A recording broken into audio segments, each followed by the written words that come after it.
ብሌን አረብ ሀገር እናቷ እንዳለች ታማ እንደሞተች ሰማች። ወይዘሪት ገነት ለልጇ ስትል የብሌን እናት እንደሞተች በአንድ ድርድር ብሌንን ከዳቻት። ብሌንም የሰማችው ማመን ሲያቅታት ተነስታ ወደ ምሰራበት ቦታ መጥታ ታለቅሳለች። ስታለቅስ ዳጊም ሲያት ምን ሆነሽ ነው ብሌን ሲላት ድንግጥ ይልና እናቴ ሞተች ሲላት እሱም ደነገጠ። ምን ሆና ታማ ነበር ሲላት አዎ ታማ ነበረ በማለት ትደነግጣለች። ቃል ብር ብላ ትወጣና አንተ ነህ የገደልክባት የብሌንን እናት ትለዋለች። አዎ እኔ እኮ ነኝ፣ በቃ አሁን ስራው አልቋል፣ ስለዚህ አርፈሽ ተቀመጪ ይላታል። እሷም እሺ ትላለች። የአቶ ባሄሉ ጋርድ ይደውልና ስራው ተጠናቋል ይላል። ነገር ግን የብሌን እናት ወይዘሪት ገነት አልሞተችም። ምክንያቱም አንድ መደራደሪያ ስላቀረበላት በህይወት አለች። ለብሌን አንድ ነገር ትንፍሽ ብትይ ግንባሩን ብዬ ገላግልልሻለሁ፣ ልጅሽን በህይወት አታገኝም በማለት አስፈራርቷታል።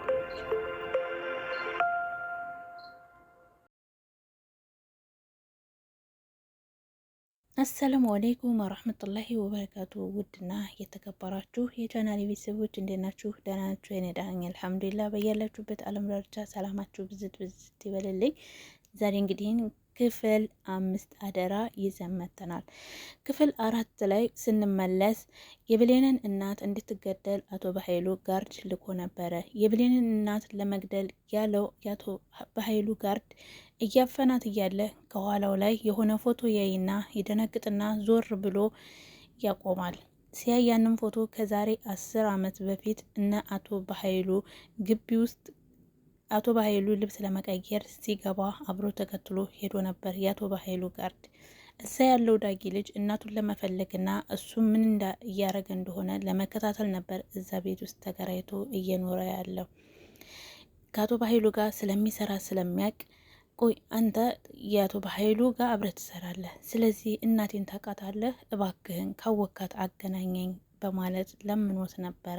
አሁን ከግሬ ላይ ተነሳ፣ አቶ በኃይሉ ካየ ሁለታችንም ይገለናል፣ ስለዚህ ተጠንቀቅ እና እኔ እናትህን ካገኘሁልህ አመጣልሃለሁ በማለት ነበረ። እንግዲህ ዛሬ ያንን በማስታወስ የእሱን እናት እንደሆነች ሲያቅ አፍኗት ነበረ። ገነት ገነት ገነት ሲላት አትነቃም።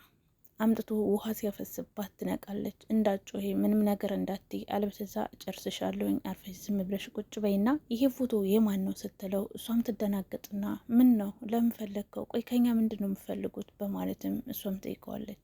ይሄ ፎቶ የማን ነው ነው ያልኩሽ መልሽ ሲላት ፎቶ የኔ ነው ሲላት በጣም ጥሩ ይልና እሱም ያቀደው እዛ ቤት ስላለ የአቶ በኃይሉ የሚያጠፋ ፍላሽ አለ እዛ ቤት ውስጥ። ያንን ነገር በማሰብ በቃ አሁን ምን ታረጊያለሽ? እኔ የላከኝ አቶ በኃይሉ ነው። የብሌን እናት ከአረብ ሀገር እንደመጣች እንዳለች በህይወት አንቺ ልታገናኛት እንደሆነ ሲያቅ ይርግደላ ብሎ ነው የመጣው። ስለዚህ አሁን አንቺ አርፈሽ ትንፍሽ ምንም ሳትይ ትቀመጫለሽ፣ አለበለዚያ ልጅሽን በህይወት አታገኘውም። ልጅሽ ዳግም በህይወት አለ። ልጅሽን የምታገኘው ከሆነ የብሌን እናት እንደሞተች ትነግራታለች ስትላት ብሎ ሲነግራት ይሄንማ ማድረግ አልችልም። እንዴት ማድረግ እችላለሁኝ? እንዴት አንድ ልጅን ለማዳን ስል ይችኛዋን ልጅን እንዴት እገላታለሁኝ? ለ10 ዓመት እኮ ስጠብቃት የነበረች ልጅ ናት። ስለዚህ እንዴት ነው እናትሽ ሞታለይ ብዬ የምነግራት ብሎ ሲል አይ እሱን አላቅልሽም፣ ያልኩሽን ብቻ አድርጊ፣ አይ የምትይ ከሆነ ልጅሽን በህይወት አታገኝም ብሎ ይላትና እሱ ይወጣል።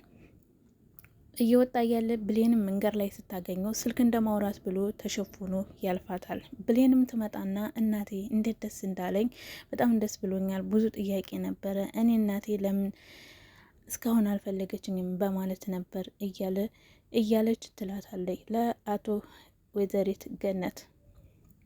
ብሌንም ደስታዋን ሳትጨርስ ብሌንዬ ይቅርበኝ፣ የተሳሳተ መረጃ ነበር የነገርኩሽ፣ እናሽ በህይወት የለችም በማለት ትነግራታለች። እንዴት? አሁን እኮ ነግረሽ ነበር ስትላት አይ እሱ የተሳሳተ መረጃ ነው፣ እናሽ በህይወት የለችም በማለት አጎንብሳ ቀና ብላ ሳትነግራት ትነግራታለች። እናቴ በህይወት የለችም ትላታለች። አዎ የለችም፣ አረብ ሀገር እንዳለች ታማ ሞታለች ተባለ፣ እኔ ሳላረጋግጥ ነው መጥቼ የነገርኩሽ በማለት ትነግራታለች። ብሌንም በጣም ትደነግጥና ምንም ነገር የሰማችው ነገር ማመን ያቅታትና ተነስታ ወደምትሰራበት ቦታ ትሄዳለች። ወደምትሰራበት ቦታ ስትሄድ ቃልና ዳጊ እያወሩ ነበረ። እየተጫወቱ እያለ ብሌንም እየለቀሰች ስትገባ ደነገጡ። ምን ሆነች ነው ብሌን? ምንድን ነው የተፈጠረ ነገር አለ እንዴ ብለው ሲጠይቋት እሷም እየለቀሰች መናገር አልቻለችም። ከትንሽ ደቂቃ በኋላ እናቴ የለችም፣ ሞታለች። እኔ እናቴን ለማግኘት ነበር የሄድኩት፣ እናቴ እንደሞተች ሰማሁ ስትል ቃለም ትደነግጥና ሂጅና ውሃ አምጪ ብሎ ሲላት እሺ ብላ ታመጣና ውሃ ትሰጣታለች። እናትሽ የት ነው ያለችው? ታማ ነው ወይ ብሎ ሲጠይቃት የለችም፣ ሞተች። ታዲያ አንቺ ቆይ ሞታ እንዴት እዚህ ትመጫለሽ? በማለት ነበር ምላሽ የሰጣት። ብሌን የሞተችባት ያሳደገቻት እናት ሳይሆን ወይ የወለደቻት እናት ነው እንደ ሞተች የተነገራት። ነገር ግን ዳግም ይህንን አላወቅም ነበር። ዳግም እሷን ይቅርታ እያለ ይቅርታ ብሌን፣ እኔ አንቺ መስለሽ ነበር እናትና ልጅ እየመረሽ ያለሽው፣ ነገር ግን ተገላቢጦሽ ነው። ስለዚህ ይቅር በይ በማለት ይቅርታ ይጠይቃታል። እሷም ችግር የለውም አንተ ምንም ጥፋት የለብህም በማለት ትመልስለታለች። ይህን እያለት እያለ ስልክ ይደወልለታል። ስልክ ተደውሎለት ውጭ ወጥቶ እያወራ እያለ ልጅ ዳግም እንዴት ነህ? ደህና ነህ ሆይ? ደህና ነኝ፣ የሆነ ነገር ልሰጥህ ነው፣ ስጦታ፣ ትልቅ ስጦታ እያለ የአቶ በኃይሉ ጋርድ ይነግረዋል። አንተ ማነህ? ቆይ እኔ ማንነቴ ሊቆይ ወደኋላ ይለውና ምንድነው የምፈልገው ከኔ ሲል እናትህ በህይወት አለች ይለዋል። የምርህን ነው? አዎ። ዳግም ይህን የሰማውን ማመን ያቅተውና ስልኩን ከለው ላይ ይጥለዋል። ሄሎ ሄሎ ሲል መስማት ያቅተዋል። ይበርና ክላሱ ሄዶ ሌላ ቅፎ ይቀይርና ሲደወልለት የምርህን ነው ግን አይደል? የእውነት እናት ያለች በህይወት አለች ብሎ ሲገኝ አዎ አለች። እናትን ለማግኘት ግን ለኔ የሆነ ነገር ማድረግ አለብህ ብሎ ይጠይቀዋል። የአቶ በኃይሉ ጋር ምንድን ነው ማደርግልህ? ለእናቴ ስል ምንም ነገር አደርጋለሁ፣ ያለውን ነገር ንገረኝ በማለት ይጠይቀዋል። እሺ በቃ እንደዛ ከሆነ ጥሩ። ሰላም ቤት እሱ ጋር የአቶ በኃይሉ ኪስ ውስጥ አንድ ፍላሽ አለ፣ እሱን ፍላሽ ታመጣልኛለህ፣ ከዛ እናትህን ታገኛለህ በማለት ይነግረዋል። እኔ እሱ ማድረግ አልችልም፣ ሰላምን በጣም የመወዳት እህቴ ናት፣ እንደዛ እሷን ደግሞ እንደዚህ ማድረግ አልችልም እናቴን ለማግኘት ብሎ ሲለው አይ ምርጫህ ያንተ ነው፣ አንድ እናትህን ለማግኘት እሱን ፍላሽ ካላመጣ እናትህን በህይወት ልታገኛት አትችልም ብሎ ሲለው እሺ በቃ አመጣልሃለሁ ሲል ዳግም ምን ላይ ሰጥቷል። ልጁም እሺ በቃ እንደዛ ከሆነ እናትህን በህይወት ታገኛታለህ፣ አለበለዚያ በህይወት አታገኛትም በማለት መልስ ይመልስለታል።